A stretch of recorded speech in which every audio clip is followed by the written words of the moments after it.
So that you can set it up. What is up, and welcome to the Red and Bold Show. My friend Anthony Robertson and I are excited to be here to talk 49ers. In fact, we were talking right when we got in here.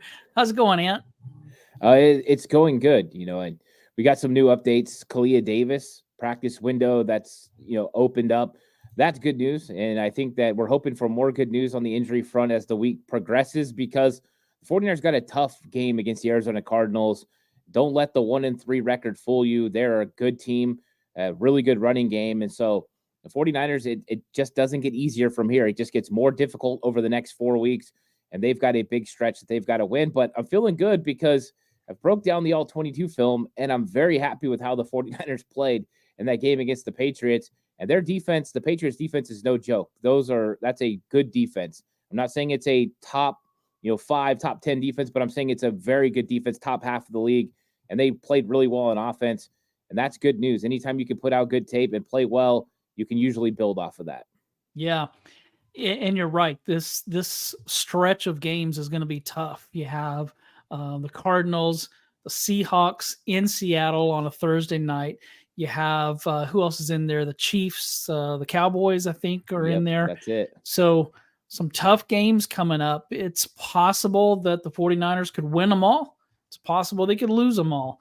I don't think that they'll do either. I think that they'll probably split or maybe 3-1, something like that. But I'd be happy with that. I just hope that they can come out of there, at least split those games, preferably win 3. But Josh is in the chat and he said all easy dubs. So yeah, maybe so. Maybe that Chiefs game will be easy. They've got to beat the Chiefs at one point, but at the same time, you could say that the Cowboys at some point are going to beat the 49ers. So hey, stranger things have happened. We could see the 49ers beat the Chiefs and lose to the Cowboys.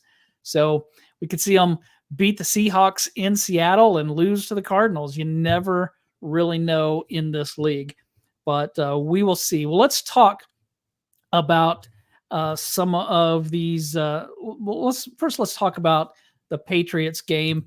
Josh is getting back at me. He's saying Cowboys won't have Parsons or Lawrence.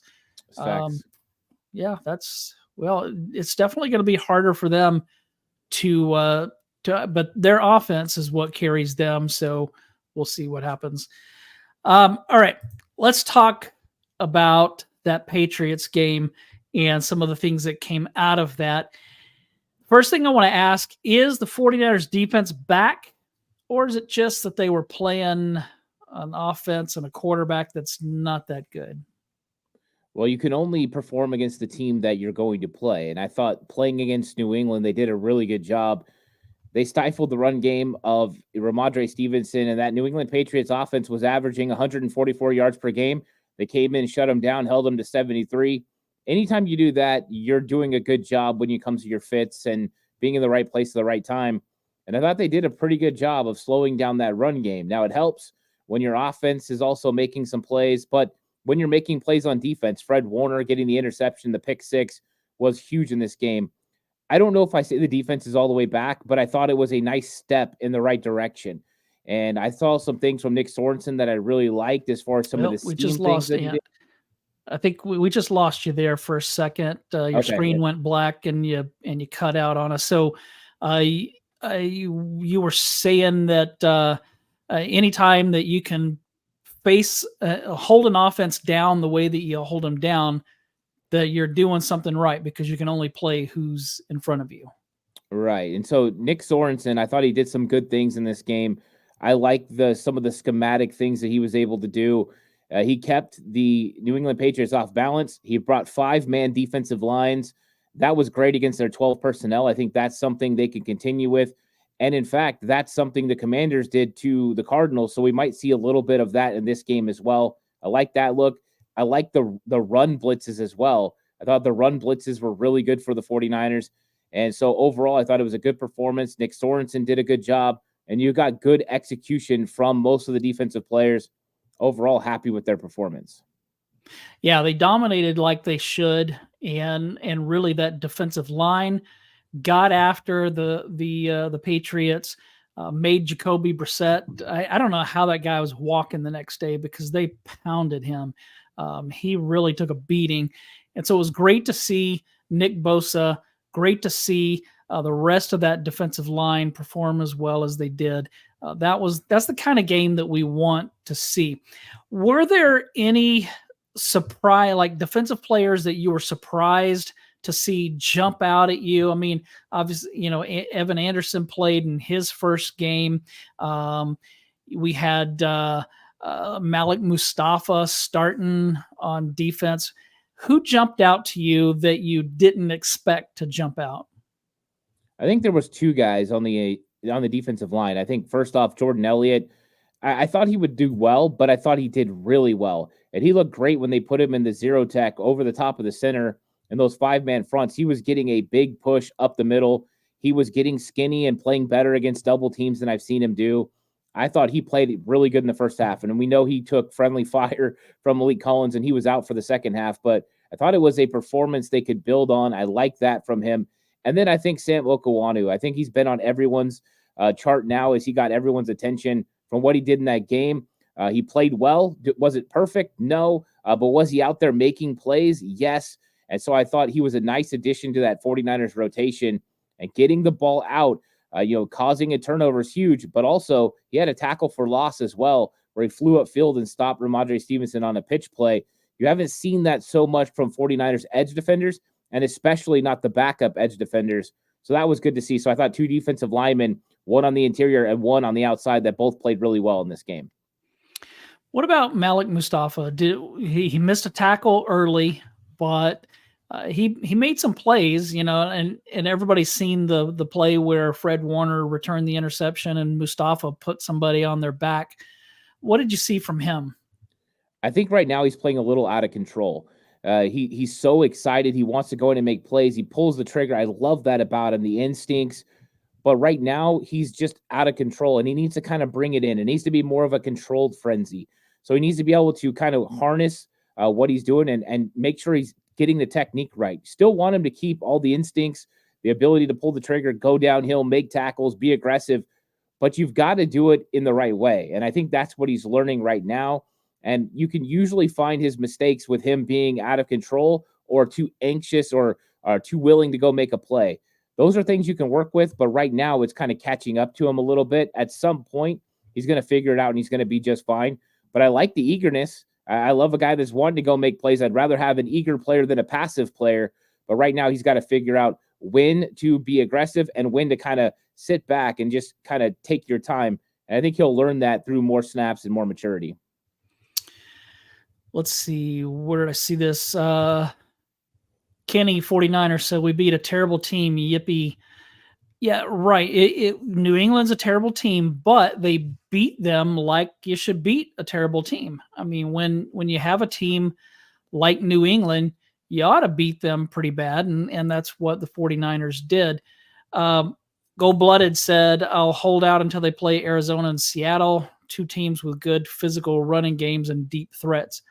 That's we're going to talk about that in a minute, but that is definitely something to be concerned about.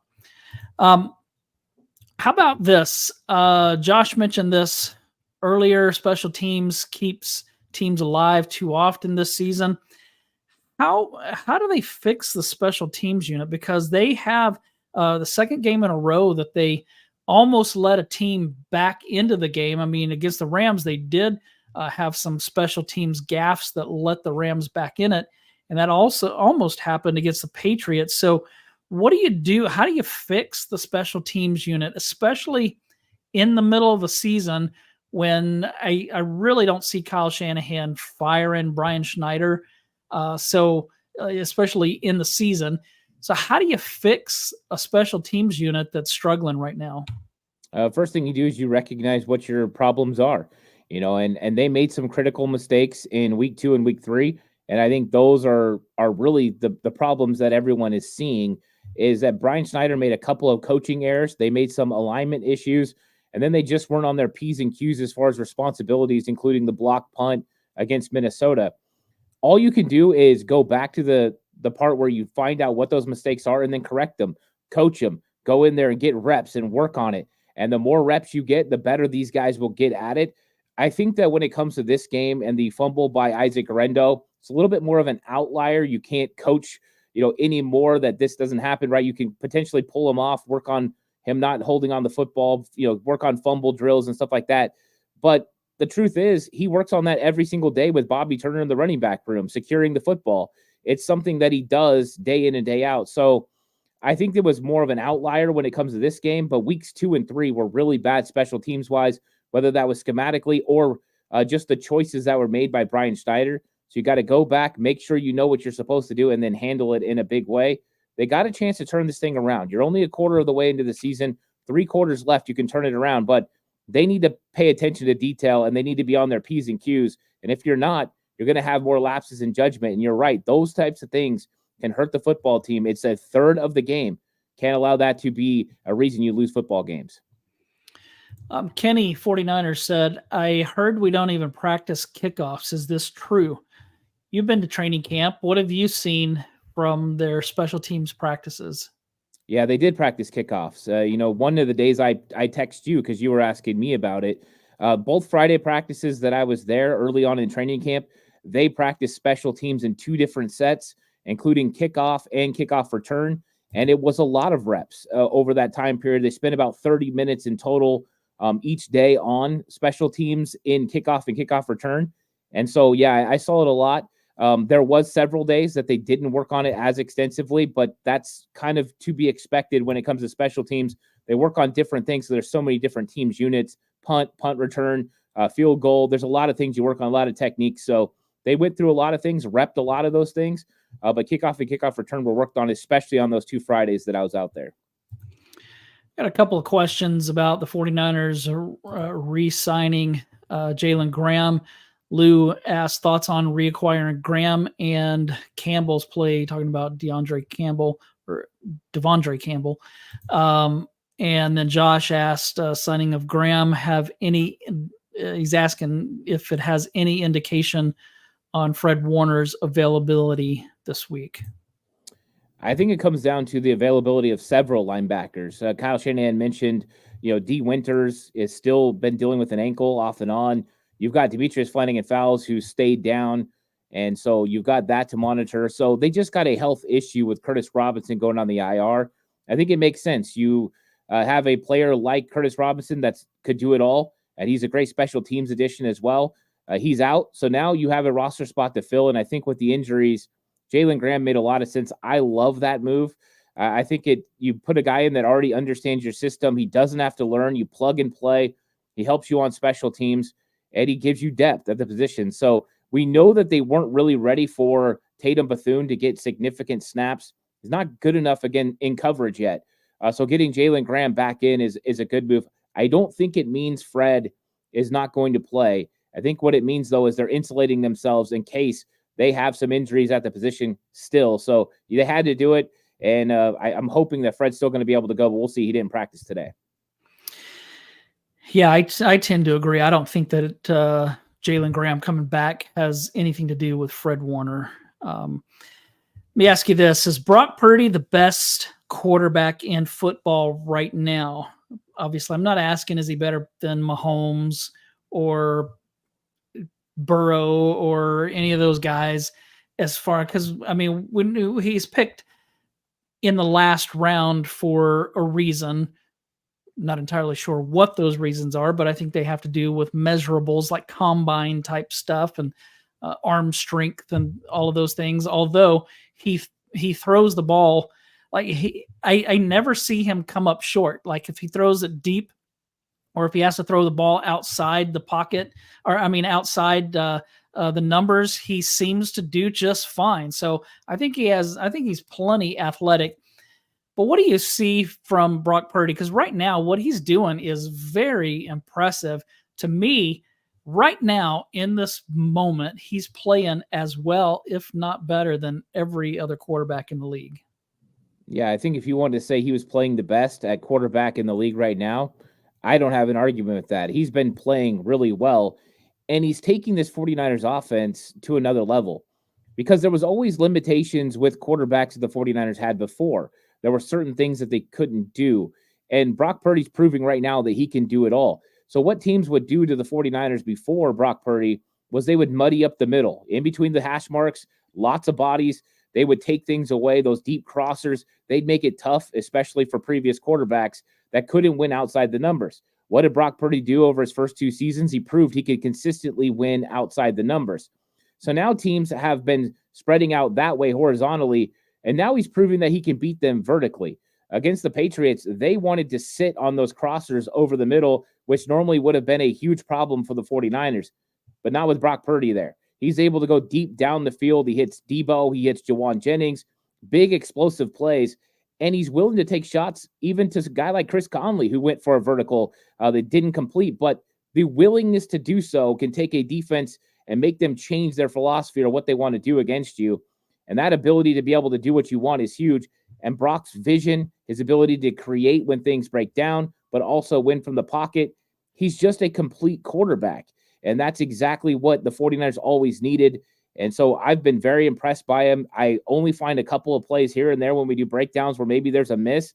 That is just high-level quarterback play when you barely miss. He's really good. So, yeah, I've been a huge fan of Brock Purdy this season. Yeah, he's been so good. I mean, he was great last year. This year, he's looked even better. So love what Brock Purdy's doing. This rookie class has been getting a lot of reps, a lot of time on the field during games. Who has stood out to you the most among the rookies on the team? I think right now it's got to be Renardo Green. I think Renardo Green had a really good game. And, people have brought it up in chat. This isn't the best wide receiver core that they were going to go against with KJ Osborne, and Jalen Polk, the young guy. It's not the most talented. But he still played really well against those guys. And he only got targeted one time in his 17 pass coverage snaps, and it was incomplete. No catch. You can't play better than that. He's been willing to come up and step up and be physical in the run game. To me, I think he's progressing at a level that they want him to progress at. And I'm a huge fan of what he's doing on defense. So he's been fantastic. And I think sometimes, we forget that Dominic Poone's a rookie at this point because he's just been so consistent. So I didn't even think about him at first. But Dominic Poone continues to impress. No pressures at all in pass protection this week. He's really brilliant too. Those first 3 guys, we haven't seen Pearsall yet, but those first 3 guys I think are going to be home run hitters for the 49ers. And it hasn't been that often that we've been able to say that about 49ers draft players, but I think they got some good ones in this one. So who were the 3 that you mentioned? You cut out again. You mentioned Poone, you mentioned Renardo Green, and who was the 3rd? I think Pearsall, once he comes back. Okay. We haven't been able to see any Pearsall, but I think once he gets back, I think we're going to be pleasantly happy with what he does. Good. Let's get to a couple of questions here. Kenny asked, I heard Curtis Robinson is always great in preseason, but once it's time to play real snaps, he's bad. Is that true? Well, we didn't really see any real snaps from him this season. He didn't really have an opportunity to do that. So I don't know. I don't know if that's the case. I know the 49ers felt that the guys ahead of him were playing better than he was, so he didn't get that opportunity. But I thought he's improved over the last few years being with the 49ers. And I think if you'd have had an opportunity, I think he would have played pretty well. Next question is from Lou. What about Campbell? I think Devondre Campbell is playing fine. I've heard the criticisms, and people talking about the fact he had 3 missed tackles. I went back and watched the film, and a couple of those tackles are very difficult tackles to make. It wasn't his fault that some of the situations made it more difficult for him. He's really good against the run. The 49ers have been putting him on the strong side, and playing Sam backer, even though most of the time he's supposed to be Will on those obvious run sets. He's been holding up well there. He had a couple of plays in this game where he engaged and made plays in the backfield. And then I didn't think the coverage was that bad. He got locked up on Hunter Henry on one play. Hunter Henry ran an out and up, and he was running right with them. I thought it was good coverage. I think it's a little overblown with Campbell. I don't think he's playing as bad as maybe people think and what the stats reflect. I think he's consistent. Is he Dre? No. Is he the all-pro Devondre Campbell from 2021? No. But is he a stable, linebacker next to Fred Warner? Yes. Let me see. I had another one. Here it is. Lou also asked, guys, watching McKivitz, his pass protection was poor. he's going to get Brock hurt. What did you see? I didn't see poor pass protection. I thought Colton McKivitz did pretty well in this game. I think his PFF score, kind of reflected that. And I don't always agree with PFF, but I did in this one. I thought they've done a good job of giving him help when they needed to, but I thought he held up pretty well. Brock Purdy had time to make deep vertical passes down the field. Anytime you're taking those kind of shots that take a while to develop, you got to have time. And I thought he did a good job. The lineman I thought struggled the most in this game was Aaron Banks. He struggled the most out of all of them in pass protection. And I think that Colton McKivitz is usual suspect, right? He's the guy that they normally go after, but I thought he did a good job. Yeah, I thought the offensive line as a whole was pretty good for the game. Maybe not as good as they've been in the run game, but pass protection wise, I felt like they were really good. Well, turning our attention to Arizona, is stopping that run game your biggest concern, or is your biggest concern Kyler Murray and what he can do from a passing standpoint, or a passing and running standpoint? It's got to be stopping the run game. That team goes as James Conner goes, and that run game goes. Last year, the 49ers struggled against Arizona's run offense late in the season. They can't let a duplicate performance happen. They can't give up 200 yards against James Conner and that running game. So I think that they're going to make sure that's an emphasis. It always is. You come into every game, you want to make a team one-dimensional. So, yeah, you want to take away that run game. And the Cardinals have been running some 12 personnel and some 2 tight end sets. They were without McBride last week, but I expect him to come back from the concussion this week. And that 2 tight end sets will create some difficulties for the 49ers as far as pass defense as well. But they've proven now that they can go 5-man front and help stop that run game, and I expect them to do that when Arizona goes 12 personnel. And so that's going to be the name of the game, stopping it. Teams are still trying to figure out ways to attack Demetrius Flanagan fouls, and Nick Sorensen and the 49ers defense has been finding ways to protect it. And so overall, it's been a chess match, and I thought the 49ers did well last week. We'll see if they can duplicate that performance against the Cardinals. Yeah, I was concerned about how they were going to do stopping New England's run game because that's the strength of their offense and was the weakness of the 49ers offense going into our defense going into that game. But they did well against the run, like you mentioned. Was that a scheme thing? Was it having bigger bodies in there, or was it just those players saying, you know what, enough is enough, we're going to stop the run? I think it's a combination of both. So you have to have the mentality that you're going to go in there and stop it. You have to execute with your technique and make sure you're in the right spots and you're playing your gaps and you're keeping gap integrity. And then I think it also comes to scheme. And Nick Sorensen switched it up with the 5-man front. He brought 6 guys sometimes, blitzing Fred Warner, Devontae Campbell. And when you do that, you have those 5 guys. Yes, you lose one of your skilled, more athletic players, but you also create opportunities to keep your linebackers clean. And you don't want the linemen to be able to get out onto your linebackers. And when the 49ers were in the 5-man fronts, they did a good job of keeping them off Fred, off Campbell, so that way they could go make plays. And we've seen it a few times, including the 4th and 1. Fred is untouched, and that's why he's able to get to the hole and make the tackle on Stevenson. So it was a good scheme combination with some good play and just a mentality of the 49ers that they were not going to let the Patriots run the football on them. They're going to have that same mentality this week. You go back and watch last week with Arizona, and when they ran the ball early against the Commanders, they were tough to stop. Later in the game, when the Commanders took that away, probably in the middle of the second quarter, that offense started to stall. So it definitely goes with Conner, and then you can manage that passing game off of that. They average about 177 yards per game through the air. So it's definitely stop the run, make Kyler Murray beat you, I think is the name of the game for the 49ers.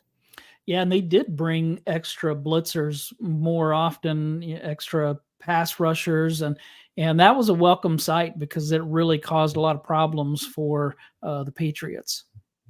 Yeah, definitely. Nick Sorensen was blitzing about 7 times per game, and then he comes out in this one and blitzes 30% of 64 defensive snaps. That'll just prove how aggressive he was. And at one point in the game, it was at 40%. They were run blitzing. They were, coming after him with extra guys when they thought it was a pass. Overall, it was aggressive. Put the onus on Jacoby Brissett. Put the onus on the Patriots offense to execute. And they weren't able to consistently do that. Can you do that every single week? I don't know if that's the case with some of the better quarterbacks, guys like Matthew Stafford and others that will figure things out. But for a lot of quarterbacks, yeah, you could probably frustrate them, stop that run, force 2nd and 10, 3rd and 10. Those are great situations for your defense. And I think we saw that reflected with a 3rd down efficiency for the 49ers on defense, so much better. The Patriots were only able to get 5 of 16 conversions on 3rd down, and 2 of those were on the opening drive. So I thought they did a really good job kind of slamming the door on the Patriots on 3rd down. Yeah. Where can the 49ers take advantage of the Cardinals? Just saw that Josh wrote you can abuse the Cardinals defense. Where can they take advantage of the Cardinals defense? Where can they take advantage of the Cardinals offense? Well, for the Cardinals, their main strength on defense is the safeties. You got Budda Baker. He's just highly talented, and they've got a good room when it comes to safeties. When it comes to cornerbacks, that's where you start having some problems. They got Starling Thomas starting. They've got some other guys that Garrett Williams. He's the nickel corner. I think those are advantages 49ers when it comes to the passing game. But then I think when you look at their edge defenders, they got Zaven Collins. He was originally drafted as a linebacker out of Tulsa, and they've moved him to edge defender. And then they've got Kardec, who plays edge defender as well, who's a little bit of a smaller individual. They like to play those guys up, standing up on the edge, and the 49ers like to get push on those guys and be able to run there. So I think they can be taken advantage of in the run game, attacking those edge defenders. I don't think Kaiser White in that linebacker room is as talented as other linebacker rooms the 49ers have faced. So really, it's kind of strength with Kaiser White and the safeties. And other than that, I think you could take advantage of the defense. When you look at the 49ers defense overall, as long as they can stop the run of James Conner, and I think with some of the injuries to the offensive line for Arizona, you're going to have some opportunities and force 3rd and long. You just got to make sure you keep Kyler Murray in the pocket. Make him beat you from the pocket. Make him make consistent throws. I think they can do a pretty good job. I like the matchups on offense and defense, especially 49ers offense versus Arizona Cardinals defense. Yeah, along those lines, Kenny said Kyler can run circles around us and we'll find plenty of wide open receivers. Yeah, Kyler Murray can cause a lot of trouble, especially if a defense has trouble with a running quarterback. But I do agree with you that stopping James Conner in that running game is the biggest hurdle that the 49ers have. I think Kyler Murray is a secondary hurdle, but that running game is a bigger issue. Yeah, for sure. The run game is the main objective. You stop the run game and you put them into 3rd and long situations, and you have a better chance of getting off the field. And Kyler Murray's athleticism, right, it's fantastic. And it's tough when you're playing them as a defense because now you don't go with reckless abandon. We seen Nick Bosa last week attacking very deep up the field and trying to get around the corner. That is against a stationary target like Jacoby Brissett. You can't do that this week. This week, it's about rush lane integrity. This week is about, getting pressure on Kyler Murray, but making sure you collapse the pocket. Interior pressure and outside pressure have to be within their lanes. So you've got to make sure you play it just right. But you make him win for the pocket. And consistently, Kyler Murray can't consistently win, play in and play out, throwing the football. And yes, he's got talented wide receivers, but they're not that talented. I mean, they've got good players, but it's not like you've got Marvin Harrison Jr., which is fantastic. But then after that, they don't have the most talented guys that you could possibly think of as wide receivers. They got a speed guy and they got another big guy. I like Charvarius Ward against big physical receivers. I like Diamo Lenore against big physical receivers. So to me, this is a good matchup for the 49ers. Are they going to get open guys sometimes? Of course they are. Is Kyler Murray going to make wicked plays sometimes? Yes. But for the most part, 49ers just got to play consistent and keep him in the pocket. I think that Lou doesn't agree with your McKivitz take. He said, Ant, go back and watch McKivitz on the Kittle touchdown. I don't remember seeing what McKivitz did on that play, but it turned into a touchdown. So, I'm not going to complain too much about it. But, yeah, McKivitz is bad a lot. We all know that. But I think that he's been better at times this year. I think it's also the definition of what is bad. If it's a guy coming free from a block, at what point did he come free? George Kittle's running an out and up, and Brock Purdy's throwing the football. I think there's plenty of snaps where Colton McKivitz does so good. And then I think there's going to be times where, yeah, he's not going to block for more than 2.5 seconds, but that's how long you needed to get the play off. And I think that, sometimes it looks like, yeah, he just completely whiffed or he made a mistake. And those are going to happen with all players not named Trent Williams. That's just the way it is. If you watch even Dominic Pooney, there's plays you're like, what happened there? It's offensive line. Everything is hyper aggressive. And we don't talk about the fact that a wide receiver goes down and maybe doesn't get any separation on every single play. It's the offensive line who gets the most critical opinions. Do I think Colton McKivitz is perfect? No. Do I think he played a perfect game? No. Do I think he played a lot better than what Colton McKivitz has played in the past? Absolutely. And I will take that performance from Colton McKivitz every week. But I will go back and watch that play. I did break it down over on Patreon. I will go back and watch the play again, though. That way I can get a better understanding of what McKivitz did on that play. It didn't stick out in my mind, so I'll have to go back and watch. Last question about the Arizona game. I have to make picks for 49ers Web Zone. So do I pick the Niners?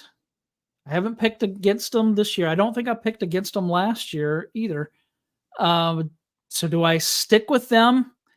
Or does that Arizona run game, should that make me consider going the opposite way and picking the Cardinals to win? I mean, I wouldn't pick the Cardinals in this game. I don't think the Cardinals defense is good enough. Their run game is good, and they'll probably have some success on the ground against the 49ers. But I think the 49ers offense should be able to score a lot of points against the Arizona Cardinals defense. It is not good against the run. It's not good against the pass. And the 49ers offense, when healthy, or at least the health that they had last week, is an explosive offense. They could have easily scored 40 last week. And I think that's the situation with Arizona. The 49ers could easily score well over 30 points, and that means Arizona's offense is going to have to match that. I don't know if they can match that against the 49ers defense. I don't know if they can consistently be able to move the sticks and get into the end zone. So I think it could be one of these situations where the Arizona maybe has some success on offense, but the 49ers are going to have more success on offense. Yeah, it's going to be hard for them to score in the 30s and run the ball like they want to run the ball. So, but I mean, they have the ability to perform, to get in a shootout and put up some points. But I tend to agree. I think that the 49ers should win this game, mainly because of that 49ers offense. Every time Brandon Ayuk does something in a game, I have a tendency to think, okay, this may be the catch that turns things around. So far, that hasn't happened.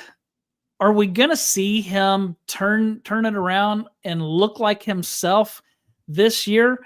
Or is this going to be a lost year for Ayuk and we just have to wait until next year?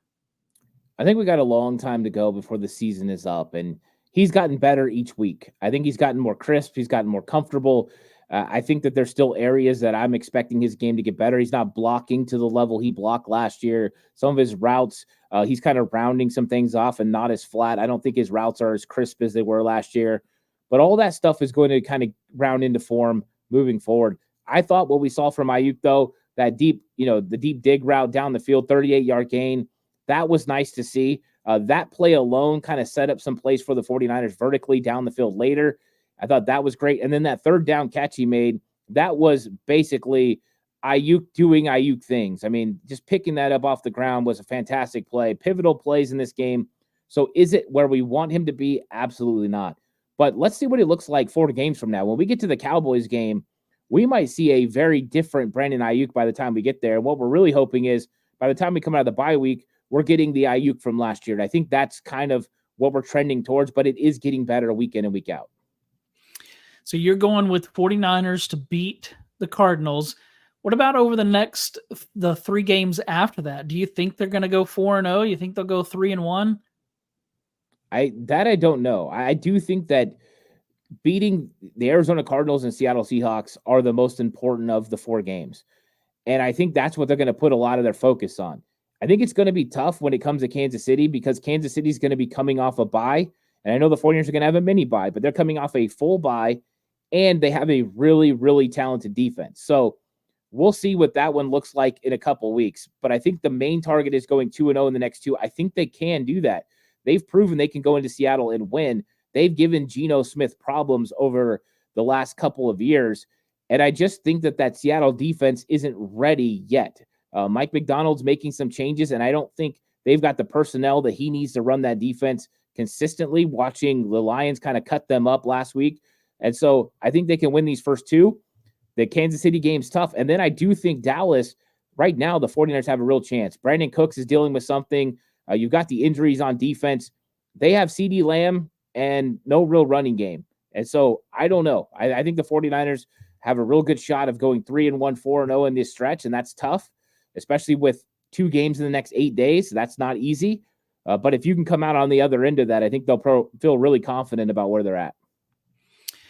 Great stuff, Ant. Anything else that you want to add before we take off here?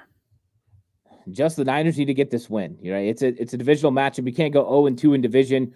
You had the tough one to the Rams, beat Arizona, right the ship, beat Seattle, and then you'll be sitting in the right position to make the run for the playoffs that you wanted to make. And we'll worry about Kansas City when we get there. But that's the most important thing, is to win these next 2 games. And you've got the formula to do it. Run the ball with Jordan Mason, run play action pass with Brock Purdy, and just let Brock Purdy be Brock Purdy. And when it comes to defense, stop the run and then play timely defense on third down. That is how you're going to win in this league. And I think the 49ers have the potential to do it. And I'm hoping they're going to prove it over the next several weeks. If they can beat the Cardinals and then beat the Seahawks, then they should be well on their way to clinching another division title. They're a game behind Seattle right now with 2 losses, and Seattle has 1 loss. So if they can win these next 2 games, they'll be tied, and with the head-to-head have a tiebreaker early in the season. But we still have a long way to go, so we'll see what happens. Thanks, everybody, for joining us.